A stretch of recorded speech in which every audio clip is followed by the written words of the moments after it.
Salut tout le monde! Il y a quelques semaines, j'ai sorti une vidéo où je classais les épisodes de la saison 1 d'American Horror Stories et j'avais envie de continuer ce classement en intégrant cette fois-ci les épisodes de la saison 2.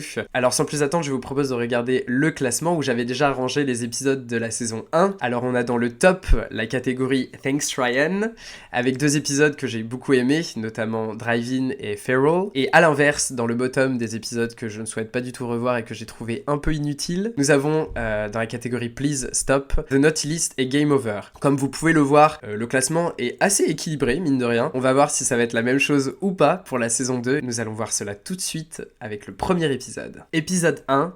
Dollhouse. Une jeune femme passe un entretien qui tourne au cauchemar lorsqu'elle se réveille avec d'autres femmes dans une maison de poupées grandeur nature. Alors cet épisode est vraiment super pour démarrer la deuxième saison d'American Horror Stories. Je trouve que le principe de la maison de poupées n'est peut-être pas des plus originales, mais je trouve vraiment qu'elle a été abordée de manière originale dans cet épisode d'American Horror Stories, puisqu'en plus on retrouve un univers vraiment coloré, assez haut en couleurs et assez vif. Franchement, je crois que je pourrais regarder un film basé rien que sur cet épisode, parce que j'ai trouvé le principe superbe avec différents paliers, différentes phases qui évoluent au fur et à mesure de l'épisode, et j'aurais adoré en apprendre un peu plus sur ces personnages justement qui sont dans cette maison de poupées et toute l'histoire autour de celle-ci. Peut-être aussi le point faible de cet épisode pour moi, ce serait l'horreur qui, je pense, était bon mais qui n'était pas assez poussé. Malgré tout, je trouve que ça reste quand même un très bon épisode. Ça m'a fait un petit peu penser dans le principe, pas dans l'horreur, à La Maison de Cire, que je vous conseille d'aller regarder. C'est un film culte des années 2000. La Maison de Cire est quand même un peu plus gore et un peu plus trash, on va pas se mentir. Mais voilà, on retrouve un petit peu ces espèces de poupées de vitrine qu'on expose. C'est pour ça que je vais mettre l'épisode Dollhouse dans la catégorie Good Surprise. Je pense vraiment que c'était un bon épisode, mais qui manquait juste d'un tout petit truc pour pouvoir entrer dans le top Thanks Ryan. Épisode 2, Aura. Après avoir installé un nouveau système de caméras de surveillance, Max et Jasleen sont perturbés à toute heure de la journée par d'étranges visiteurs. J'étais super content quand j'ai vu cet épisode de retrouver une des actrices phares de la saison 3 d'American Horror Story, qui n'est autre que Gaburi Sidibe. Dans cette saison-là, elle joue une sorcière un petit peu bad bitch qui se laisse absolument pas marcher sur les pieds et je la trouve vraiment super drôle et géniale dans son rôle. Bitch, I will eat you. Hey. Et c'était vraiment un plaisir de l'avoir joué dans cet épisode-là d'American Horror Stories, parce qu'elle y joue une fille un peu plus vulnérable, un petit peu plus douce, un peu plus anxieuse, et je trouve justement c'est ce qui fait la qualité de l'épisode en lui-même. On est sur un slow burn, ça commence un peu doucement, mais ça monte quand même en pression, on essaie un petit peu de comprendre ce qui se passe, on essaie de rallier un petit peu tous les éléments et tous les indices qu'on nous donne. Cependant, malheureusement, je trouve que la fin n'est pas du tout à la hauteur de ce qu'on nous a promis au début. On nous fait monter une espèce de tension pendant tout l'épisode et elle retombe totalement quand on voit au final que ce qu'on nous a expliqué au début est complètement contradictoire ou n'a peu de sens avec ce qui vient après. Donc c'est dommage parce que ça décrédibilise totalement cette montée en puissance et en fait on se sent très vite déçu et un peu délaissé par l'épisode. C'est pourquoi je pense classer l'épisode Aura dans la catégorie Why not? Je trouve ça super cool d'exploiter cette horreur de la caméra de surveillance qui peut faire peur à certaines personnes, mais elle a peut-être pas été exploitée comme il le fallait et on est malheureusement tombé sur une fin un peu cliché qui dessert totalement l'épisode. Épisode 3, Drive. La vie de Marcy,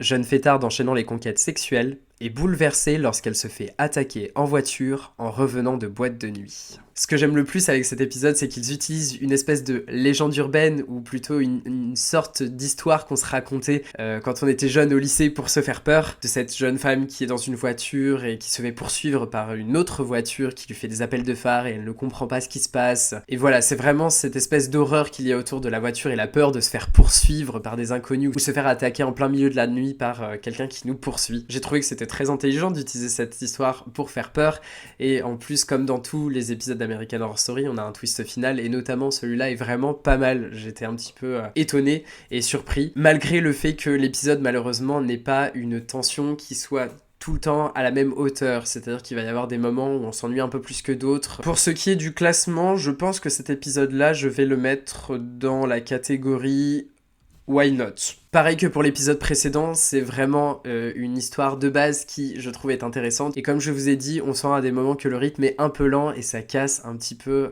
l'intrigue de cet épisode. Épisode 4, Milkmaids. Les habitants désespérés d'une communauté rurale tentent d'échapper à une épidémie de variole alors qu'une de ses habitantes semble porter le remède en elle. Attention, trigger warning, cet épisode est gore et dégueulasse. Pour la petite anecdote, j'ai tenté de regarder cet épisode un lendemain de soirée trop arrosée. J'étais dans le mal et j'ai voulu me faire un repas bien copieux, bien fat, avec un burger frites en regardant l'épisode. Et bien dites-vous que j'ai arrêté au bout de 5 minutes parce que c'était juste pas possible.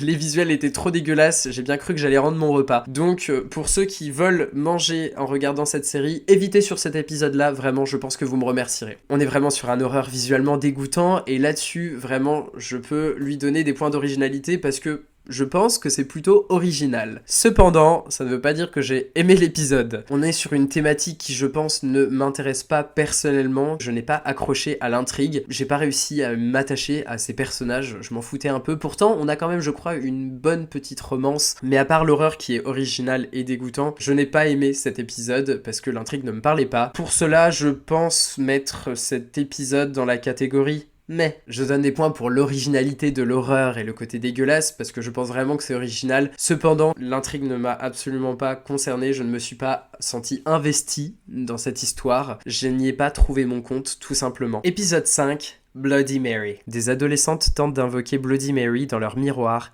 et sont horrifiées d'apprendre que cette apparition peut leur coûter très cher. Quand on pense Bloody Mary, c'est une légende urbaine qui fascine encore des milliers de personnes et des milliers de personnes. Il y a beaucoup de films, je pense, qui ont été faits autour de ça, mais on pense Bloody Mary d'une certaine façon. American Horror Stories a décidé de prendre une autre direction. Alors, pour ça, je les félicite parce que c'est prendre des risques et donc ça permet l'originalité. Cependant, la direction qu'ils ont prise n'est peut-être pas aussi originale que je l'aurais souhaité et j'en suis un peu déçu. On a pourtant une Bloody Mary que je trouve intimidante, fascinante et pour le coup originale. Cependant, l'intrigue générale reste quand même assez générique. J'ai l'impression d'avoir vu plein de films autour de cet aspect-là. Je vais pas essayer de rentrer trop dans les détails pour pas trop vous spoiler pour ceux qui souhaitent regarder, mais on reste sur des films que j'ai vus et revus et encore revus, donc je trouve ça un peu dommage. L'horreur, pourtant, à des moments est quand même bien réalisée. Il y a des visuels qui sont frappants, mais à certains moments quand même, ça reste très mal réalisé, puisqu'on peut voir dans certaines apparitions de Bloody Mary que c'est pas vraiment réaliste. La fin est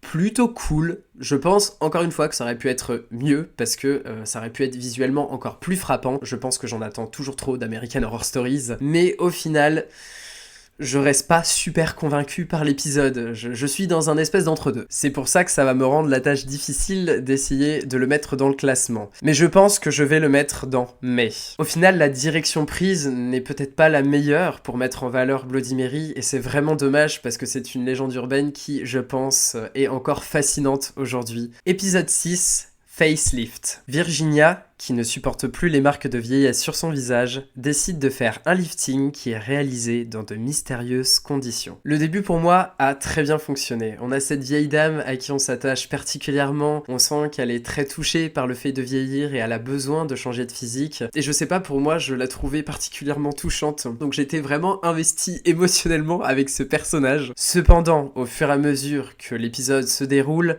on comprend que l'horreur qui est tournée autour du lifting qu'elle réalise va uniquement reposer sur à quoi elle va ressembler à la fin. Il y a des petits moments où effectivement, où on sent qu'elle faiblit, où on sent qu'elle est dans quelques moments d'horreur qui sont d'ailleurs pas très bien réalisés et qui sont vraiment très cheap. C'est pas super à voir. Au final, il n'y a pas beaucoup d'intrigue et on est vraiment juste dans cette attente de voir à quoi elle ressemble. Et justement, c'est peut-être pas très bien réfléchi parce qu'on a beaucoup d'attentes sur cette forme finale. Et quand on voit la forme finale, eh ben on est vachement déçu. On est sur une fin qui tourne presque au ridicule, qui décrédibilise totalement le truc. C'est drôle parce que cet épisode m'a fait penser à un clip musical que j'aime beaucoup. Peut-être que vous connaissez la chanson de Mélanie Martinez, Mrs. Potato Head, avec un clip qui justement reprend un peu ce concept de la chirurgie esthétique. Et j'ai trouvé que dans ces 4 ou 5 minutes de clip, j'ai eu plus d'horreur et de choses beaucoup plus déroutantes et beaucoup plus gore visuellement que cet épisode de 40 minutes que j'ai regardé d'American Horror Stories. Donc dans le classement, je ne vais pas avoir le choix que de le mettre dans la catégorie Please Stop. Je pense que cet épisode aurait pu très bien ne pas exister dans cette saison, on s'en serait très bien passé. Cet épisode n'a vraiment pas marqué grand monde. Épisode 7, Nécro. Sam est une jeune femme passionnée par son travail de tanotractrice. Mais un jour, elle fait la rencontre de Charlie, un sombre jeune homme qui va bouleverser sa vie. Parlons enfin du meilleur épisode de la saison 2 d'American Horror Stories. J'aime beaucoup cet épisode parce qu'il aborde des sujets intéressants, notamment les traumas qui ne sont pas guéris et qui peuvent avec le temps laisser des blessures profondes et aggraver certains désirs les plus fous. C'est très intéressant d'aborder les sujets de traumatisme non guéri pour pouvoir en faire une source d'horreur qui, pour moi, est très réussie dans cet épisode. On a donc cette jeune femme qui est passionnée par son travail qui consiste à maquiller les morts, qui rencontre un autre jeune homme qui lui aussi semble intrigué par la mort et ça fait une rencontre explosive. On apprend à aimer les personnages et on les suit et quand ils sont dans des galères ou dans des situations très malaisantes qu'on n'a pas envie de voir, on se sent complètement désorienté. On retrouve une romance un peu dark, un peu dérangée, que je trouve un peu similaire à la saison 1 d'American Horror Story dans la Murder House avec Tate et Violette, une des meilleures romances torturées de l'histoire des séries d'horreur. Donc j'ai vraiment adoré retrouver cette vibe un petit peu où on se sent très mal à l'aise. Le côté psychologique pour moi me satisfait totalement dans cet épisode. Je le trouve super original et les performances sont vraiment superbes. Je pense que vous l'aurez compris, pour cet épisode, ça reste le meilleur épisode de la saison 2 d'American Horror Story et je vais le mettre dans Thanks Ryan. Cet épisode représente parfaitement pour moi le résultat d'un traumatisme non guéri qui devient de plus en plus sombre. Et enfin, dernier épisode, Lake. Erin, une mère de famille endeuillée, tente de découvrir la vérité après que son fils se soit noyé dans un mystérieux lac. J'étais tellement heureux de retrouver une actrice iconique qui avait joué dans un film iconique et ça faisait longtemps qu'on l'avait pas vue à l'écran, Alicia Silverstone. J'étais surpris de la voir dans American Horror Stories et je me suis dit chouette, ça peut vraiment amener un vent frais, du renouveau avec des acteurs qu'on n'a pas l'habitude de voir dans American Horror Stories. Laissez-moi vous dire que j'ai été très déçu. Alors déjà de base, prenons le résumé et l'histoire, l'intrigue de cet épisode. On parle quand même d'un lac mystérieux où il semblerait que quelqu'un se soit noyé dedans. Des films sur les lacs, je peux vous en citer plein, ultra bien réalisés, notamment La Proie du Nombre, Eden Lake, ou encore, celui-là je l'ai moins aimé, mais peut-être vous l'avez vu, The Deep House. Donc, ce principe de lac, on l'a déjà vu et un peu revu. Mais juste en lisant le résumé, on se dit pourquoi pas. Peut-être qu'il peut y avoir quelque chose derrière ce lac qui peut être original, jamais vu ou encore passionnant, tout simplement. Malheureusement, spoiler,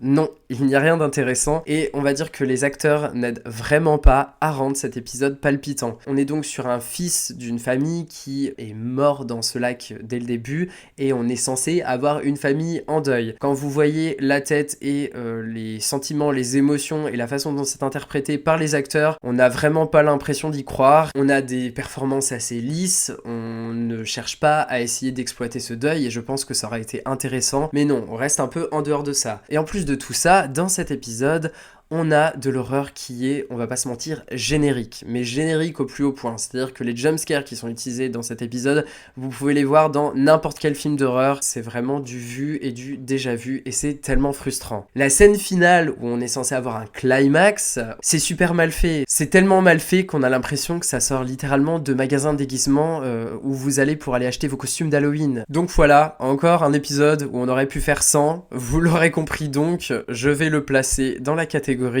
Please Stop. C'était vraiment pas nécessaire et c'est dommage. Et voilà, c'est la fin de la vidéo, j'espère que ça vous a plu. Si vous avez aimé, n'hésitez pas à vous abonner et à liker la vidéo. Laissez-moi savoir quels ont été vos épisodes favoris de cette saison 2. C'était un plaisir de faire cette vidéo avec vous aujourd'hui et j'espère qu'on va se revoir très vite. À bientôt!